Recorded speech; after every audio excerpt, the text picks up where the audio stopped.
నమస్కారం, మీరు చూస్తున్నారు HN9 టీవీ. ప్రారంభోత్సవ కార్యక్రమాల్లో భాగంగా రాష్ట్ర వ్యవసాయ శాఖ మంత్రి కాకాణి గోవర్ధన్ రెడ్డి పాల్గొన్నారు. 44,70,000 రూపాయలతో నూతనంగా నిర్మించిన వైఎస్ఆర్ హెల్త్ క్లినిక్, రైతు భరోసా కేంద్రం, సుబ్బారెడ్డిపాలెంలో 40 లక్షల రూపాయలతో నిర్మించిన బహుళ ప్రయోజన వ్యవసాయ గూడెం, మారు సుధాకర్ రెడ్డి ఆధ్వర్యంలో బైక్ ర్యాలీ నిర్వహించారు. ముఖ్యమంత్రి వైఎస్ జగన్మోహన్ రెడ్డి అభివృద్ధి సంక్షేమమే ధ్యేయంగా పనిచేస్తున్నారని, వైఎస్ఆర్ కాంగ్రెస్ పార్టీ అధికారంలోకి వచ్చిన తర్వాత ప్రతి గ్రామ పంచాయతీ పరిధిలో సచివాలయ భవనం, రైతు భరోసా కేంద్రం, విలేజ్ హెల్త్ క్లినిక్ ను ప్రారంభించి ప్రజలకు అవసరమైన అన్ని మౌలిక వసతులు కల్పిస్తున్నామన్నారు. గత ప్రభుత్వాలకు భిన్నంగా శంకుస్థాపనలు చేసి పనులు పూర్తి చేసి ప్రారంభోత్సవాలు నిర్వహిస్తున్నామన్నారు. వైఎస్ఆర్సీపీ నిర్వహిస్తున్న సిద్ధం సభలకు ప్రజలు స్వచ్ఛందంగా వస్తున్నారని, టీడీపీ నిర్వహించే బాబు షూరిటీ కార్యక్రమానికి వచ్చిన ప్రజలు చంద్రబాబు చెప్పే అబద్దాలు వినలేక వెళ్లిపోతున్నారని తెలిపారు. సర్వేపల్లిలో సోమిరెడ్డికి టికెట్ టెన్షన్ పట్టుకుందని, తానే సర్వేపల్లి నుంచి పోటీ చేస్తానని కళ్ళకంటున్నారని అన్నారు. చంద్రబాబు మాత్రం సోమిరెడ్డి చంద్రమోహన్ రెడ్డిని కాక వేరే వాళ్ల పేర్లు పరిశీలించి సర్వే చేస్తున్నారని ఎద్దేవా చేశారు. సర్వేపల్లి నియోజకవర్గానికి సంబంధించి ప్రతినిత్యం అనేక రకాలైనటువంటి అభివృద్ధి కార్యక్రమాలని ప్రారంభిస్తున్నాం. అందులో భాగంగా ఈరోజు పంటపాలెం గ్రామానికి సంబంధించి నూతనంగా నిర్మించినటువంటి రైతు భరోసా కేంద్రం, వైఎస్ఆర్ హెల్త్ క్లినిక్. రాష్ట్రంలో అభివృద్ధి సంక్షేమం సమగ్రంగా సంపూర్ణంగా అమలవుతుంది, అనుకున్నటువంటి నిర్దేశించుకున్నటువంటి లక్ష్యాలని చేరుకోగలుగుతున్నాం అని చెప్పడానికి ఈరోజు మనం ప్రారంభించినటువంటి ఈ శాశ్వత భవనాలు. రైతులకు సంబంధించి ఇప్పటి వరకు కనీసం గ్రామ స్థాయిలో ఒక కార్యాలయం లేదు. ఆ కార్యాలయాన్ని ముఖ్యమంత్రి జగన్మోహన్ రెడ్డి గారు రైతు భరోసా కేంద్రం రూపంలో రైతులకు సంబంధించినటువంటి అనేక సమస్యలకి పరిష్కారం, అవసరమైనటువంటి సూచనలు, సలహాలు, దానితో పాటు విత్తనం నుండి విక్రయం వరకు లభ్యత, అన్ని రకాలైనటువంటి సేవలు అందుబాటులోకి తీసుకురావడం, రైతులకు అండదండలుగా నిలవాలన్నటువంటి లక్ష్యంతో ఈరోజు రైతు భరోసా కేంద్రాలను ఏర్పాటు చేసి ప్రతి గ్రామ సచివాలయ పరిధిలో సచివాలయం, రైతు భరోసా కేంద్రం, ఆరోగ్యం కోసం వైఎస్ఆర్ హెల్త్ క్లినిక్, ఈ మూడు కూడా ప్రాధాన్యత అంశాల కింద ముఖ్యమంత్రి జగన్మోహన్ రెడ్డి గారు తీసుకోవడం జరిగింది. కాబట్టి ఈరోజు సర్వేపల్లి నియోజకవర్గానికి సంబంధించి సంక్షేమ కార్యక్రమాలు సంపూర్ణంగా అమలయ్యాయి. అభివృద్ధి కార్యక్రమాలు ఏదైతే పూర్తి చేసామో వాటిని ప్రారంభిస్తున్నాం. దాదాపుగా ప్రతి గ్రామానికి 5 పర్యాయాలు పర్యటించాం. 5 సంవత్సరాల కాలంలో తగ్గకుండా 5 సార్లు తగ్గకుండా పర్యటించాం. గడప గడపకు మన ప్రభుత్వంలో 89 సచివాలయాల పరిధిలో ఏదైతే మనకు ఉన్నటువంటి సమస్యలు ఉన్నాయో ప్రజలకు ప్రత్యక్షంగా వాళ్ళ దగ్గరికి వెళ్ళి వాళ్ళకు ఉన్నటువంటి సామాజిక సమస్యలు కానీ, వ్యక్తిగత సమస్యలు కానీ, వాటన్నిటిని ఏ విధంగా పరిష్కరించాలనేటువంటి దాని మీద దృష్టి పెట్టి వాటన్నిటికీ కూడా పరిష్కారం లభించేటువంటి దిశగా మనం చర్యలు చేపడతాం జరిగింది. అందువల్లనే ఈరోజు అనుకున్నట్టుగా దాదాపుగా మేనిఫెస్టోలో ఉన్నటువంటి 99% అన్ని రకాలైనటువంటి హామీలు అమలు చేశాం.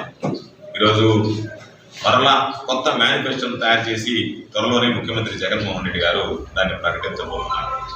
ఈరోజు మనం చూస్తే ఈ రాష్ట్ర ప్రజల యొక్క ఆలోచన, సిద్ధం సభలు జరుగుతున్నాయి. మరొక పక్క తెలుగుదేశం పార్టీకి సంబంధించినటువంటి చంద్రబాబు నాయుడు గారు రా కదలిరా సమావేశాలు ఏర్పాటు చేస్తున్నారు. రా కదలిరా సమావేశాలకి టికెట్ ఆశించేటువంటి వాళ్ళు, టికెట్ పొందినటువంటి వాళ్ళు జనాన్ని తరలించేటువంటి ప్రయత్నం చేసినా జనం అక్కడ నిలబడేటువంటి పరిస్థితి. అంటే దాని అర్థం చంద్రబాబు నాయుడు పట్ల కానీ, చంద్రబాబు నాయుడు ఇచ్చేటువంటి ఉపన్యాసం పట్ల కానీ మాకు అంగీకారం కాదు, మాకు ఆమోదయోగ్యం కాదు అని స్పష్టంగా ఈరోజు ప్రజలు ఆలోచనకు వచ్చారు. కాబట్టి ఆ సభల్లో నిలబడకుండా వెళ్ళిపోయేటువంటి పరిస్థితి ఏర్పడింది. అందులో భాగంగా ఈరోజు ఒక్కసారి మనం సర్వేపల్లి నియోజకవర్గానికి తీసుకుంటే, పాపం సర్వేపల్లి నియోజకవర్గానికి నిన్నటి దాకా సోమిరెడ్డి నాకు అప్పుడప్పుడు గుర్తుకొస్తుంది. స్వామి నిత్యానంద తనంతట తానే కైలాసం అనేటువంటి ఒక దేశాన్ని ప్రకటించేశాడు.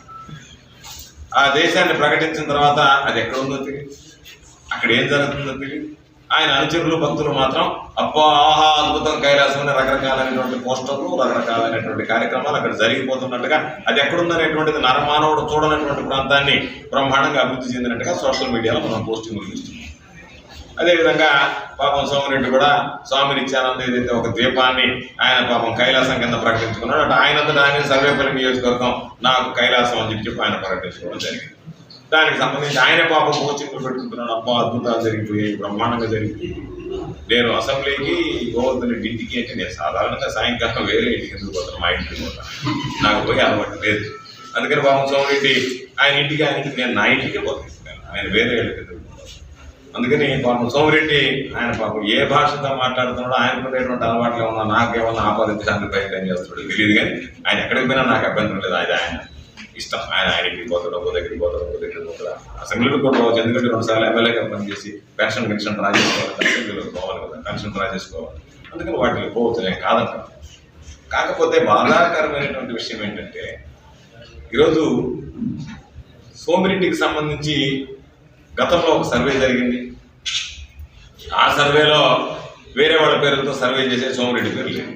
సరే, దాన్ని విడిచిపెట్టాం. నేను ఇచ్చినటువంటి దాంట్లో ఆయన పేరు ప్రకటించలేదు. దానికి కారణాలు విశ్లేషిస్తే 4 ఉన్నటువంటి నియోజకవర్గాలు, దాంట్లో 2 నియోజకవర్గాల్లో అక్కడ ఉన్నటువంటి అభ్యర్థుల్లో ఎవరైతే ప్రాతినిధ్యం వహిస్తున్నారో వాళ్ళు వేరే ప్రాంతానికి పోవాలనుకునేటువంటి ఆ కన్ఫ్యూజన్ కొంత ఉంది. ఇంకా కోవూరు నియోజకవర్గానికి వస్తే అది ఆత్మకూరు వెంకటగిరి నియోజకవర్గాలకు సంబంధించి కోవూరు నియోజకవర్గానికి సంబంధించి కొత్తగా వచ్చినటువంటి మార్పులు చేతుల్లో ఏదన్నా భిన్నమైనటువంటి ఆలోచనలు ఉంటాయని సర్వేపల్లి నియోజకవర్గంలో పోటీ చేయడానికి ఎవరు రాకపోతే పోటీకి నేను సిద్ధమా అని చెప్పిన పాప నేను సంసిద్ధం అని చెప్పి వాల్ పోస్టర్లు వేసుకొని సోమిరెడ్డి తిరుగుతా ఉంటే సోమిరెడ్డికి టికెట్ ఇవ్వకుండా పోవడం ఎంత దారుణమైన నిజంగా నాకు బాధేసి. ఇది పాపం సోమిరెడ్డి స్థాయికి సౌకర్యం కాదు. ఎందుకంటే సోమిరెడ్డి మనిషి ఉడుతంత ఉన్నా నేను ఉయ్యాల నరసింహారెడ్డి అంత వాడిని అనుకునేటువంటి వాడు. మనిషి చూడడానికి ఉడతలాగా ఉన్నా నేను ఉయ్యాల నరసింహారెడ్డి అంటే బాడీ ఉడతలాగా ఉన్న బిల్డప్ మాత్రం ఉయ్యాల నరసింహారెడ్డి స్థాయిలో ఉంటుంది. అంత స్థాయి కలిగినటువంటి వాడు. సరే, నిన్న అది జరిగింది. సరే, చంద్రబాబు నాయుడు ఏమన్నా కరుణిస్తాడేమో, ఇంక ఊరు వస్తారు టికెట్ కంటే మళ్ళీ ఈరోజు పొద్దున్న నాకే ఫోన్ వచ్చింది ఐడియాగా. మళ్ళీ ఇంకొక పేరు వచ్చాడు, రెండో కృష్ణుడు రంగంలోకి వచ్చాడు. అంటే ఈయన తప్పించి మిగతా అందరి పేర్లు రావడం, ఈయన పేరు ప్రకటించకపోవడం నాకు నిజంగా చాలా బాధగా ఉంది. మీరు ఏమైనా అనుకోండి, ఇది నిండు మనసుతో చెప్పేటువంటి మాట. ఎందుకు ఈ మాట చెప్పానంటే పాత రోజుల్లో రామారావు గారి దగ్గరికి ఎవడన్నా కానీ నాకు విలన్గా ఆపోజిట్ వాడు ఎవడో అని అడిగేవాడు. అడిగితే రాజనాలో అటువంటి వాడు పెడితే సరిపెట్టాడు, సమబుద్ధిగా ఉండాలని చెప్పింది.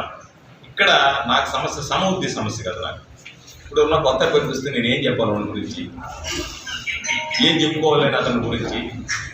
అదే ఉన్నాడు చెప్తాను, అయ్యా నువ్వు క్రికెట్ గిట్లా అమ్ముతున్నావు, నకిలీ విత్తనాలు తయారు చేసావు, నీకు సంబంధించినటువంటి శ్రమకారం మీద ఉద్యోగం చేద్దామని చెప్పని ఈరోజు అందరినీ తీసుకెళ్ళి జెండాలు కూడగట్టి ఆ జెండాలన్నీ తీసుకెళ్ళి నువ్వు పాపం హోల్సేల్గా అఖిల పక్షాన్ని వాళ్ళకి కుదవబెట్టి తాకట్టు పెట్టి నువ్వు వాళ్ళ దగ్గర డబ్బులు తీసుకున్నావు.